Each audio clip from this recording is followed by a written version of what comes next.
Road కానీ ఇట్లా వివిధ అభివృద్ధి పనులు మన వరంగల్కి తీసుకొచ్చారు. ఇప్పుడు మనం చూసుకున్నట్టయితే స్టేషన్ గన్పూర్లో కడియం శ్రీహరి గారి మార్క్ కనిపిస్తుంది.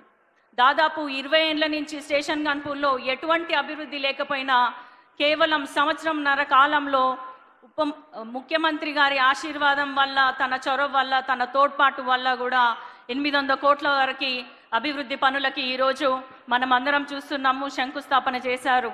ఇట్లా రానున్న రోజులలో లోటు బడ్జెట్గా ఉన్న తెలంగాణకి ముందుకు తీసుకెళ్ళి ఇంకొన్ని సంక్షేమ పథకాలు తీసుకొచ్చే మన రేవంత్ రెడ్డి గారి ప్రభుత్వాన్ని, రేవంత్ రెడ్డి గారిని ఆశీర్వదించాలని మిమ్మల్ని అందరినీ కోరుకుంటూ, రానున్న స్థానిక సంస్థల ఎన్నికల్లో కూడా మన కాంగ్రెస్ జెండానే ఎగరాలని మిమ్మల్ని అందరినీ కోరుకుంటున్నా.